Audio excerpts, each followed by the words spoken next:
Hello बच्चों, क्या हाल चाल है। आज के ट्यूटोरियल में हम लोग समझेंगे पाइथन में ऑपरेटर्स क्या होते हैं। ठीक है, तो सबसे पहले आज की क्लास में हम लोग स्टार्ट करते हैं ऑपरेटर्स। ठीक है, ऑपरेटर्स आपकी हर एक लैंग्वेज में यूज किए जाने वाले कॉमन फंडामेंटल्स होते हैं। ठीक है, ऑपरेटर्स का काम क्या होता है? दो ऑपरेंड्स के बीच में ऑपरेशन को परफॉर्म करना। ठीक है, अब हम लोग देखते हैं पाइथन के अंदर डिफरेंट टाइप के ऑपरेटर्स पाए जाते हैं। ठीक है, जैसे सबसे पहले हमारा ऑपरेटर आ जाता है अर्थमेटिक ऑपरेटर। दूसरा आ जाता है कंपैरिजन ऑपरेटर। कंपैरिजन ऑपरेटर को ही हम लोग रिलेशनल ऑपरेटर के नाम से जानते हैं। अब रिलेशनल ऑपरेटर के बाद अगला आ जाता है assignment operator, logical operator, bitwise operator और मेंबरशिप और आइडेंटिटी ऑपरेटर। ये कुछ निम्न ऑपरेटर हमारे पाइथन के अंतर्गत पाए जाते हैं। ठीक है, चलिए हम लोग आज अपना सबसे पहले स्टार्ट करते हैं। सबसे पहला फंडामेंटल ऑपरेटर जिसका नाम है अर्थमेटिक। अर्थमेटिक ऑपरेटर, तो सबसे पहले हम लोग एज अ कमेंट आउट कर लेते हैं कि हम लोग किस ऑपरेटर को पढ़ रहे हैं। ठीक है भाई, क्योंकि किसी भी ऑपरेटर पे काम करने से पहले हमें उसकी बेसिक चीज़ें पता होनी चाहिए। ठीक है, अर्थमेटिक ऑपरेटर आपका एकदम बेसिक सा ऑपरेटर होता है जिसपे आपको बहुत ज़्यादा कुछ दिमाग लगाने की आवश्यकता नहीं होती है। ठीक है, चलिए अर्थमेटिक ऑपरेटर। अब अर्थमेटिक ऑपरेटर में सबसे पहले हम दो वैल्यू का इनपुट ले लेंगे। सबसे पहले ए पे हम एक वैल्यू ले लिए 5 या 6, जो भी आपकी इच्छा हो ले लो। मैं 6 ले लिया हूँ। ठीक है, इंटर कराएंगे। बी नाम का एक वेरिएबल बनाए, बी नाम के वेरिएबल पे अपनी एक वैल्यू असाइन करा लिए। बी नाम के वेरिएबल पे अपनी वैल्यू असाइन कराएंगे 7। ठीक, इंटर कराएंगे।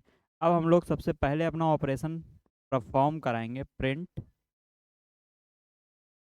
एडिशन का। ठीक है, तो लिखेंगे the edition edition of two number.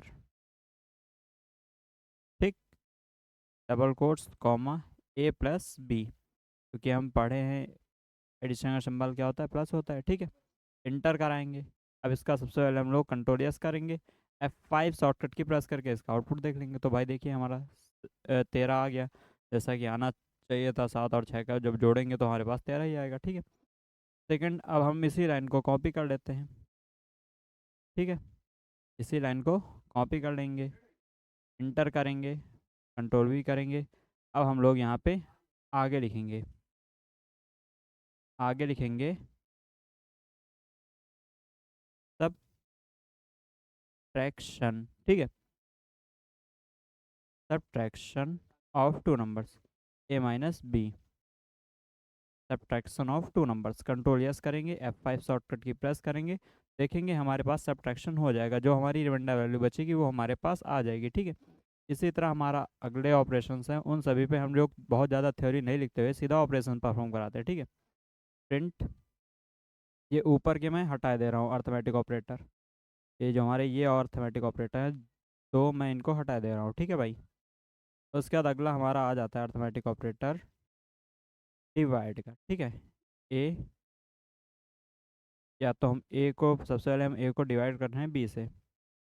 तब इसका आउटपुट क्या आएगा भाई बताएंगे। सबसे पहले ए को बी से डिवाइड करेंगे, हमारे पास आउटपुट आ जाएगा 0.5857 इस तरह, मतलब जितने बार भी हो जाएगा वो आ जाएगा। ठीक है, ध्यान रखिएगा एक दूसरा आता है इसके बाद डिवाइड, इसके बाद मल्टीप्लाई आ जाएगा, मल्टीप्लाई भी कर लेंगे।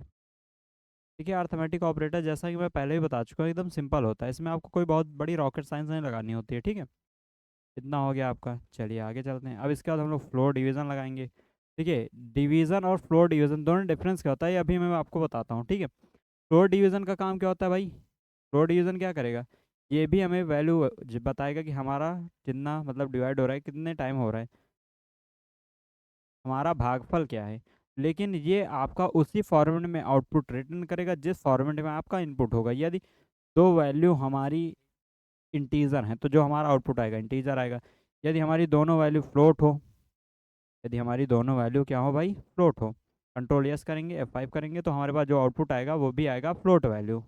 ठीक है, तो ये चीज़ आप दिमाग में डाल लीजिए। लेकिन इसका जस्ट अपोजिट हमारा डिवीज़न होता है। डिवीज़न मतलब क्या होता है, आपको चाहे जैसी वैल्यू ये एज अ इंटीजर वैल्यू आती है तभी वो आपको वैल्यू रिटर्न करता है फ्लोट ही। ठीक है, मतलब आप सीधा सीधा ये याद कर सकते हो, डबल डंडी जहाँ पे रहेंगी वहाँ पे हमारा आउटपुट जो आएगा वो विदाउट पॉइंट का आएगा, सिंगल डंडी में हमारा पॉइंट एग्जिस्ट करेगा। ठीक है, आई होप आपको ये बातें समझ में आ रही होंगी, ठीक है। अब इसके बाद हम लोग चलते हैं मॉडुलस के ऊपर। अगला ऑपरेशन परफॉर्म कराते हैं मॉडुलस ऑपरेटर का। मॉडुलस ऑपरेटर हमारा रिमाइंडर वैल्यू रिटर्न करता है।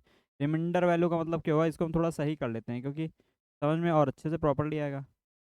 यहाँ पे हम लोग मॉडुलस लगाते हैं। मॉडुलस ऑपरेटर हमारा रिमाइंडर वैल्यू रिटर्न करता है। रिमाइंडर वैल्यू बोले तो शेषफल हमारा रिटर्न करता है।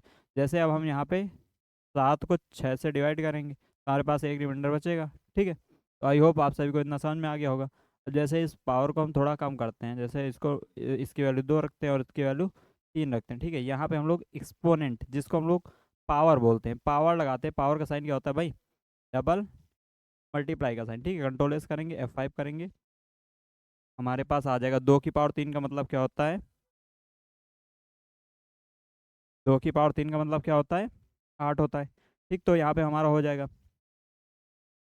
चलिए आगे चलते हैं भाई, ठीक। अब आगे क्या हो जाता है भाई, आपको अर्थमेटिक ऑपरेटर बाकायदा समझ में आ गया होगा। तो चलिए हम लोग बढ़ते हैं अपने नेक्स्ट ऑपरेटर पे। अब यहाँ पे देखिए काफ़ी बच्चों का ये क्वेश्चन आता है, क्या सर हम इसकी सहायता से 2 स्ट्रिंग को ऐड नहीं कर सकते हैं। अर्थमेटिक ऑपरेटर में हम 2 स्ट्रिंग को ऐड नहीं कर सकते हैं क्या, प्लस की सहायता से कर सकते हैं भाई, ठीक है। तो इसको आप कर लीजिएगा, ठीक है। तो आज की क्लास में हमने आपको अर्थमेटिक ऑपरेटर समझाए हैं। आई होप आपको ये क्लास समझ में आई होगी। नेक्स्ट क्लास में हम लोग देखेंगे कि हमारा अदर जो ऑपरेटर है, अदर ऑपरेटर बोले तो रिलेशनल ऑपरेटर, रिलेशनल ऑपरेटर हमारे कैसे वर्क करते हैं, ठीक है। रिलेशनल ऑपरेटर हमारे कौन कौन से होते हैं हम उनको समझेंगे, ठीक है। तो अभी की क्लास यहीं तक।